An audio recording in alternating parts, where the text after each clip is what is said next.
Ghosts by Jason Reynolds, Chapter 7 Analysis. Chapter 7 of Ghost is called the world record for the best Friday after the worst Wednesday and Thursday. This is something of a nothing burger chapter, a filler before the meat of Chapter 8. We learn Ghost would like a tattoo saying world's greatest, which isn't really news. We learn about Aunt Sophie and her son King.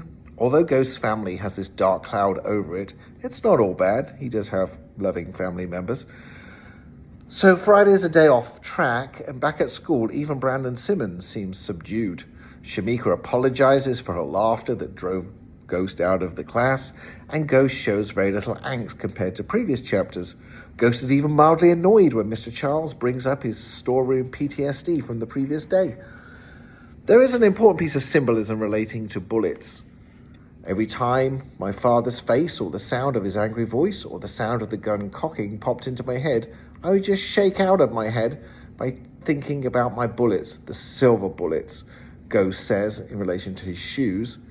It shows even the negative symbolism of bullets is getting replaced with a more positive spin in Ghost's life.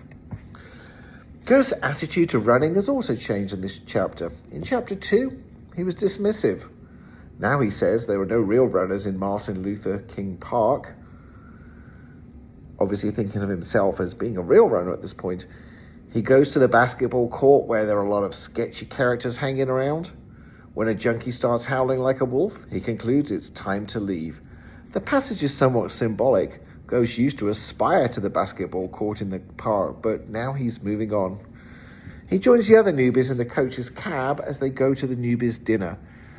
There's plenty of banter which shows they are bonding. Sonny lives in a big brick castle, a far cry from the poverty of Glass Manor. Coach observes they're all bonding like brothers. The team is changing Ghost for the better. Teamwork and bonding is an important theme in Ghost. Castle has little connection with his school friends like Dre and Red, but emotional bonds are clearly being developed at this point among the newbies on the track team. This theme will be developed in more detail in Chapter 8.